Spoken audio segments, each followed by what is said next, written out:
RK நகர் இடைத்தேர்தல் ரத்தானாலும் பல அமைச்சர்கள் பணப்பட்டுவாடா செய்ததா அப்போ புகார்கள் எழுந்துச்சு. ஆளுங்கட்சி மட்டுமில்லாம எதிர்கட்சிகள் கூட பணம் கொடுத்ததாகவும் சகட்டு மேனிக்கு புகார்கள் வந்துச்சு. இதெல்லாம் பழைய செய்திதான். ஆனா புது செய்தி என்னன்னா, வைரக்கண்ணன் அப்படின்ற வழக்கறிஞர் இது தொடர்பா தகவல் அறியும் உரிமை சட்டத்தின் கீழ் பக்கத்தை புரட்டினதுதான்.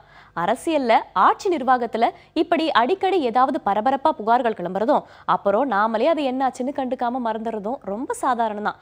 அரசியல்ல இதெல்லாம் சாதாரணமாப்பா அப்படின்னு எல்லாரும் நம்மள மாதிரியே நமக்கு என்னன்னு இருக்க மாட்டாங்கல்ல.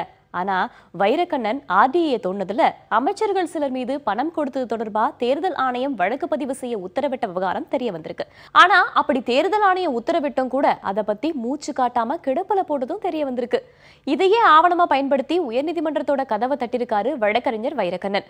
உடனே சென்னை உயர்நீதிமன்றம் தமிழக தேர்தல் ஆணையத்திற்கு இது பற்றி நோட்டீஸ் அனுப்பி விளக்கம் கேட்டதுக்கு தேர்தல் ஆணையம் சார்பா ஆஜரான வழக்கறிஞர் என்ன சொன்னார்னா, கடந்த ஏப்ரல் மாசம் 18ஆம் தேதியே அபிராமபுரம் காவல் நிலையம் தரப்புல வழக்கு பதிவு செஞ்சிருக்கிறதா சொல்லியிருக்காரு. அமைச்சர் வீட்டுல நடைபெற்ற வருமான வரித்துறை சோதனையில சிக்கிய 34 பக்க ஆவணங்களை அடிப்படையா வச்சுதான் சென்னை அபிராமபுரம் காவல்துறை இந்த வழக்கை பதிவு செஞ்சிருக்காங்களா. விட்ருமா ஹைகோர்ட் எங்க அந்த எஃப்ஐஆர் காப்பி அதை கொடுங்கன்னு கேட்டு வாங்கி பார்த்தா அதுல இந்த எஃப்ஐஆர்ல குற்றம் சாட்டப்பட்டவங்க அடையாளம் தெரியாதவங்க அப்படின்னும் இந்த வழக்கு எதுக்காக பதிவு செய்யப்பட்டிருக்குன்னு எழுதவே இல்லையா.